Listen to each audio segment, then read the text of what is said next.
Street for now, an omni-faith outreach ministry dedicated to teaching the practical application of universal spiritual principles to all of life's circumstances. She's also the founder and president of the Motivational Institute, which is an organizational development consulting firm specializing in cultural diversity, serving the public, private, and nonprofit sectors. Reverend Deb is an amazing social justice activist. She's one of my teachers, and I'm inspired by her dedication to building compassionate understanding in the face of differences. I'm inspired by her generous spirit and keen mind, which are beacons of hope in these days. It's such an honor to have you here with us, Rev D. Can't even express how grateful we are. We can give it up now.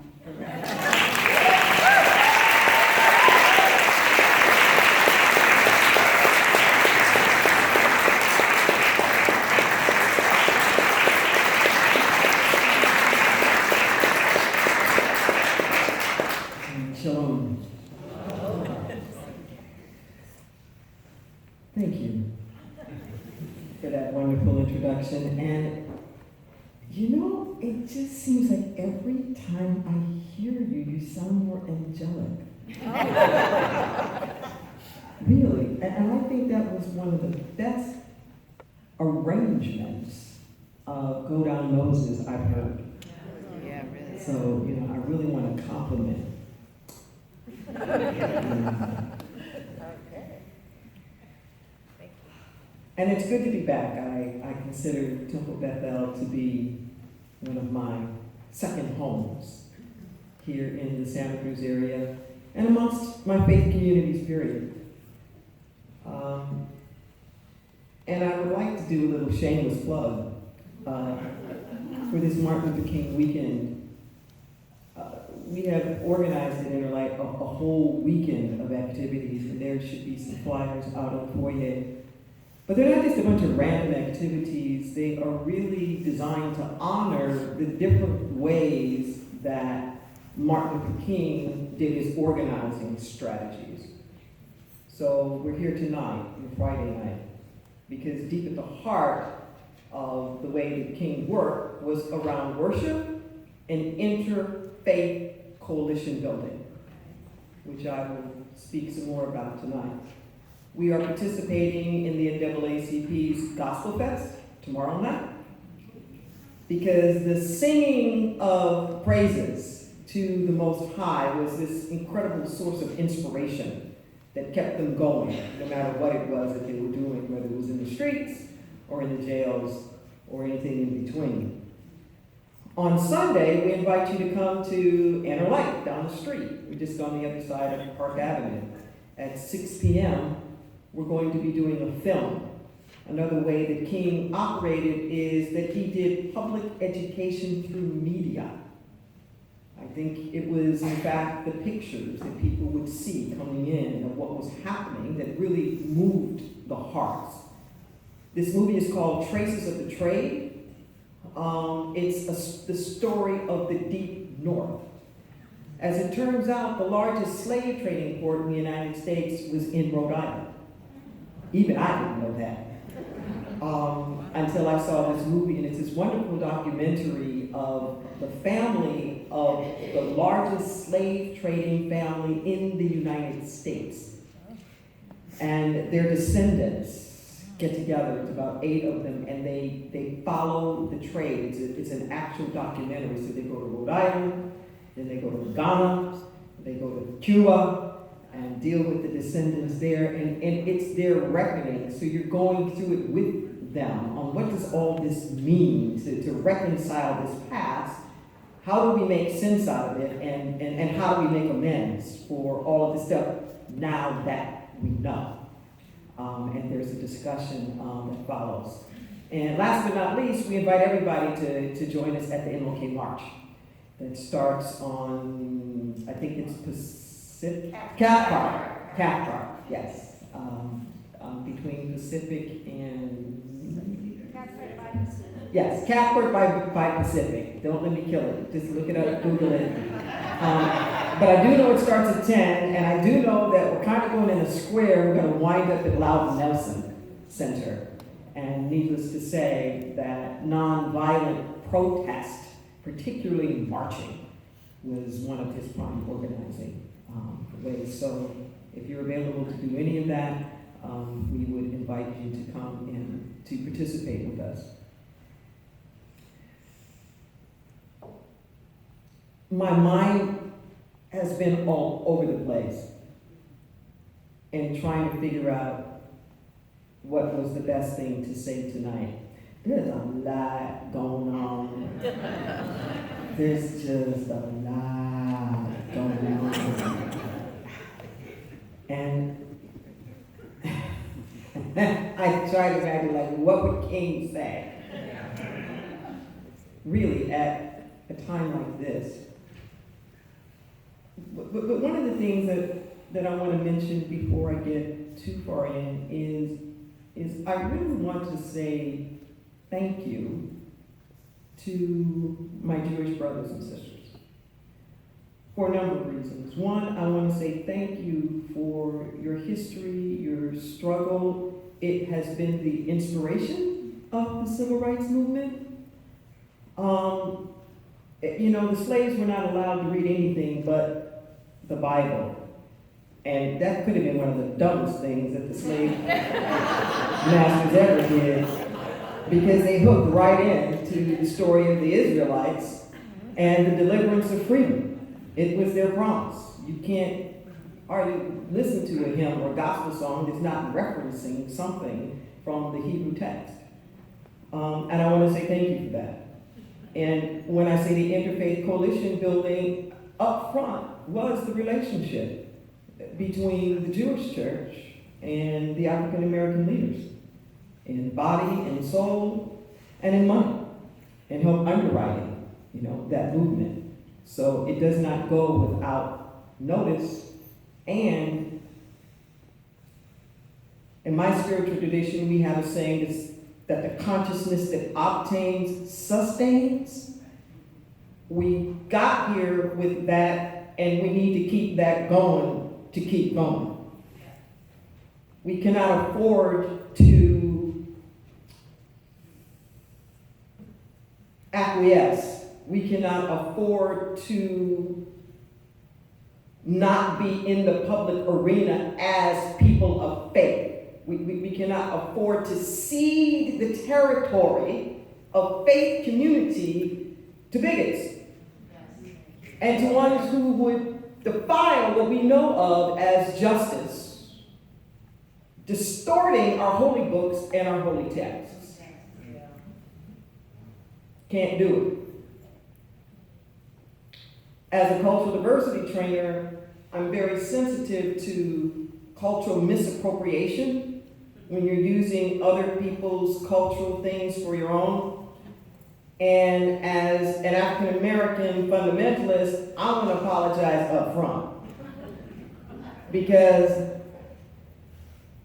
I think sometimes the Christian church has just crucified your Hebrew text,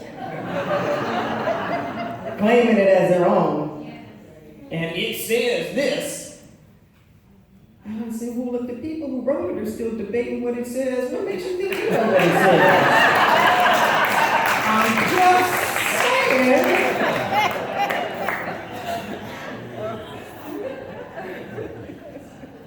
Be that as it may. King was often quoting the Hebrew prophets. And that concept of a prophet has a very special meaning in my life, particularly as I've discovered my own prophetic voice. Prophets are not fortune tellers. What prophets do is they have the ability to connect the dots.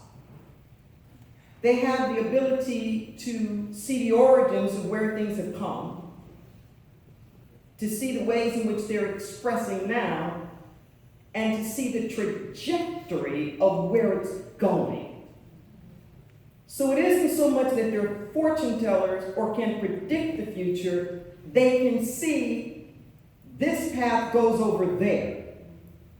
And essentially they have that ability that if you don't change courses, you're going to wind up where you're headed. So they were famous for asking people to wake up, pay attention, see where it is that you're going, because it's headed in a place you really don't want to go. And how do you turn around? How do you repent? How do you make that pivot and get more in alignment with what you should be? That word send that we hear so much about in the fundamentalist traditions in which I grew up in just literally means missing the mark. Missing the mark. It's not about so much your actions as it is your sense of identity, of missing the mark in your understanding of who it is that you are. King was always quoting the prophets. He loved many of them. He quoted the prophets of Jesus' day as well as he did the Hebrew prophets. But there was something particular when he started quoting those Hebrew prophets, when he would talk about Amos, about let justice roll down like waters and righteousness like a mighty stream. When he would quote Isaiah and talk about let every valley be exalted, let every mountain and hill be lowered, let the crooked places be made straight and the rough places made plain and smooth. He so resonated with the psalmists and understanding how weeping may endure through the night, but joy cometh in the morning. That hope. And he very much resonated with the journey of Moses. And even in his very last speech, was quoting from Deuteronomy, in which it says that the Lord said to Moses, I'll let you see the promised land, but you're not going to go in. His very last speech before he died. I've seen the mountaintop. I've seen the promised land. I may not get there with you, and I'm fearing no man, but I've seen it.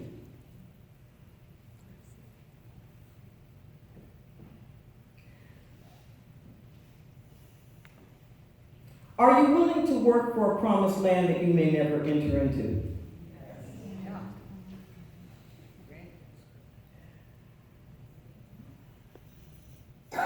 Are you really willing to work for a promised land that you would never enter into?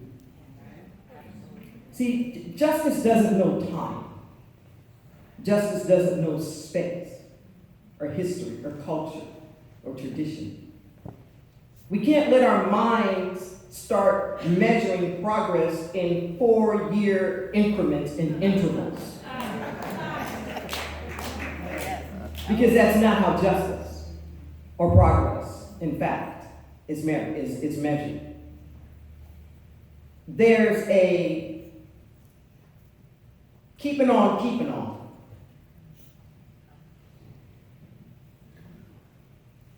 And even though you may not enter the promised land physically, it's a place where you have to live mentally. Let that sink in for a moment. It's not simply, I'm here in captivity, or I'm wandering around in the wilderness, and one of these days, I might get into the promised land. I so feel it. I believe it. I taste it. It is so real to me that I'm there. Let that sink in for a moment. We're waiting sometimes for the circumstances to change. We're waiting for the conditions to change. We're waiting for the social events to shift, for somebody to get elected or not elected, or this one to die, or this generation to happen. It's like we're waiting for external signs to give us the permission to feel like we have arrived someplace. You gotta arrive before you get there. Listen to what I'm saying. You gotta arrive before you get there. Your experience isn't what happens, it's how you name what happens. It's not the facts of what happens, it's how you name what happens. That's how it gets to be, in fact, your experience. My mentor Michael Bernard Beckwith in Los Angeles, always taught us that pain pushes until vision pulls. Pain pushes until vision pulls. There's nothing wrong with pain as long as you just allow it to be like a compass needle that's pointing you to where you need to go. You don't get stuck on the needle. You don't get stuck in the pain. You let it motivate you, but the only way you're going to be sustained is you have to be sustained by vision. The pain of your alcoholism may get you to a recovery program, but it has to be the vision of your sobriety that keeps you there. It can never be just about what you're going to get away from.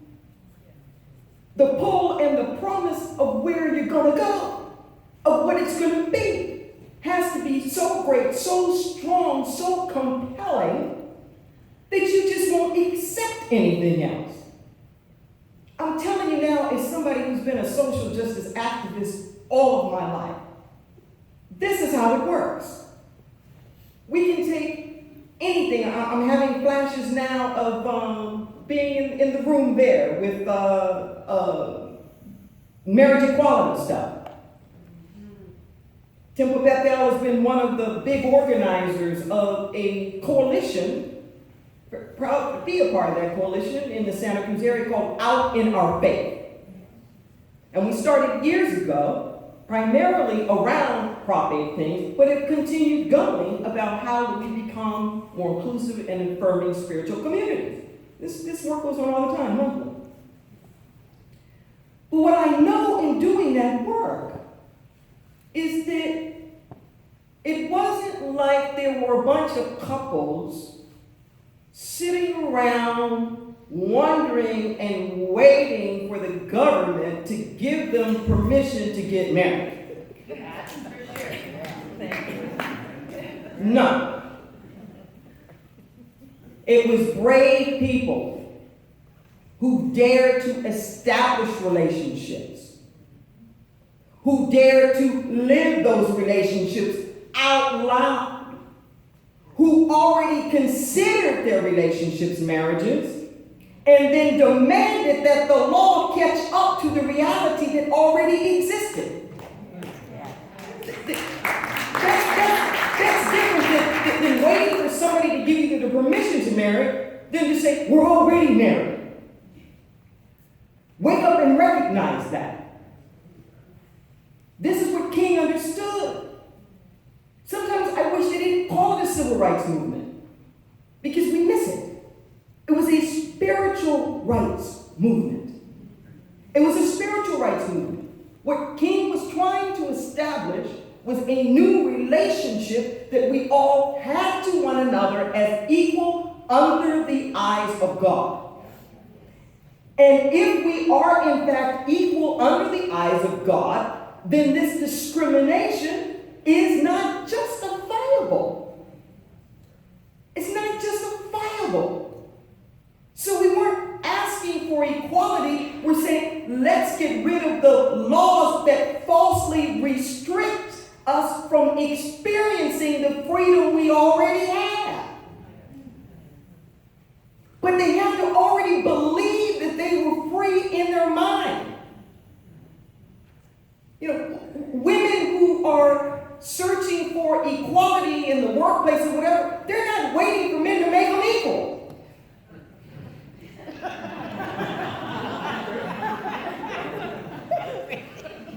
They're waiting for the affirmation. They're waiting for the legal confirmation of that which already exists. The movie Harriet was out not too long ago. How many, did any of you see the movie Harriet? A lot. Okay. And I felt like it demonstrated something that I say all the time. Slaves did not get on the freedom train. No slave got on the freedom train. The only people who got on the freedom train were people who knew they were free. Who said, what is a free person like me doing unjustly enslaved? I'm out of here.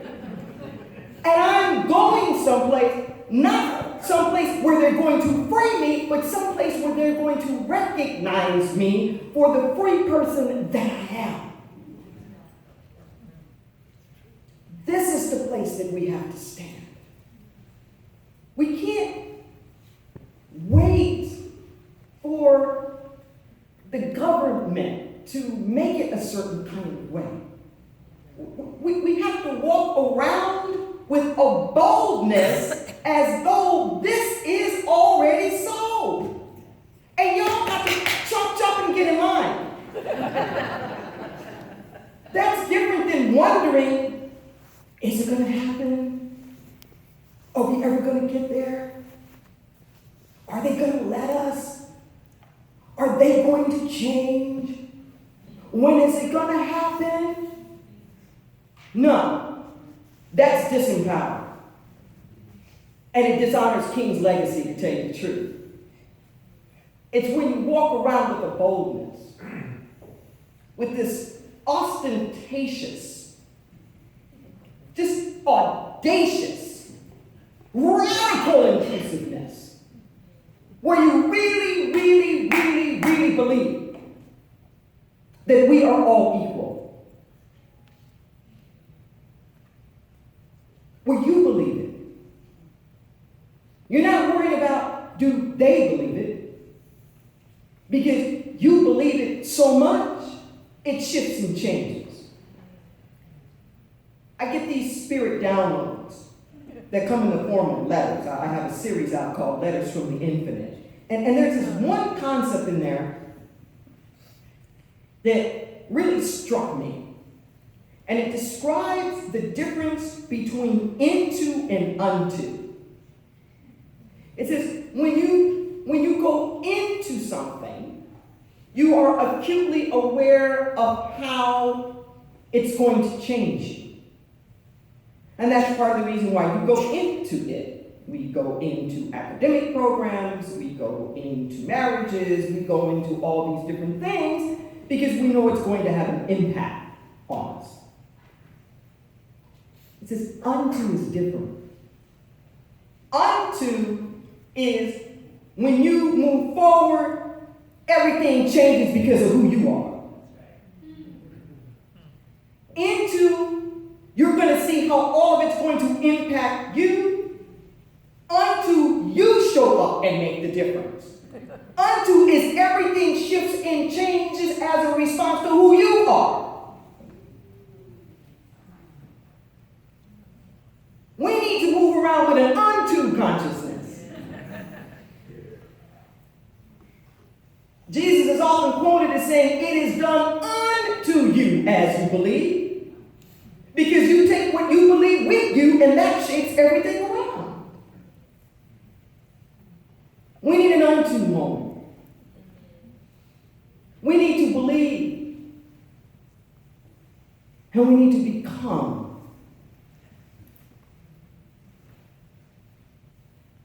I know it's a cliche thing to say we have to become the change that we want to see. but the stakes have never been higher. The macro and the micro are reflections of one another. There is nothing that happens in the macro that is not happening in the micro. The macro is just the micro supersized. And the micro is just the macro shrunk. You cannot have a peaceful nation with warring people. You cannot have a peaceful nation with people who are not at peace. You can't have a nation that knows how to reconcile and be civil and discuss things across differences if they can't do it in Congress, if we can't do it at home. They can't do it in Congress if we can't do it in our neighborhoods, if we can't do it in our own places of faith worship, if we can't do it in our schools, if we can't do it in our places of employment, it's not going to get done. We have to be in. Now, I may sound all metaphysical, woochie now, but this is Santa Cruz. Everything is energy. We're in an energetic battle now. It's a battle around frequency. And which vibratory field is going to be the one not necessarily to have the last word, but the most influence. It's like we have to up our social political chi, so to speak. You don't just get rid of illness, you increase your chi. Bottom line, now is not the time for despair. Now is not the time to despair. Brenda spoke earlier about hope. Heart open, stay in possibility, engagement, HOPE, heart open, stay in possibility and engaged. We need everybody now. Because it's an energetic thing, you don't have to march. You don't have to be out there in the streets. But in the quietness of your own home, dwell in the promised land. When you're walking around, you let that be your reality so much so that discouragement isn't even an option. Where there's no setback that can set you back. Where there's no amount of devastation that can down you. We take the knocks and we get back up. But the world needs this now. The world needs people of faith, of people who know and know that they know that they know.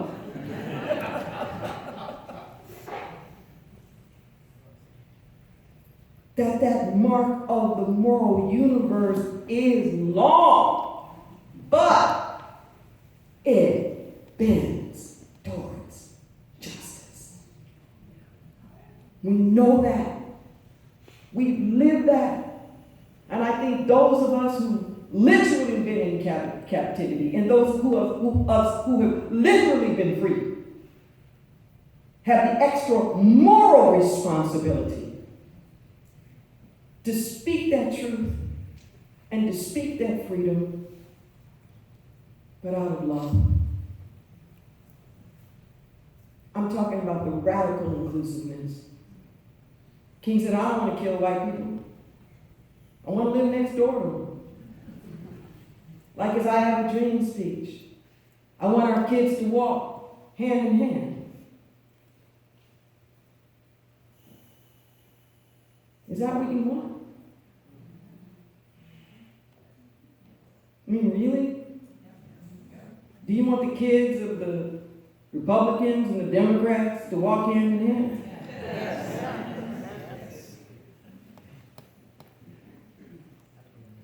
That's the vision you have to see. That's the vision that you have to love. That's the vision that you have to live in. That's the vision that we have to be.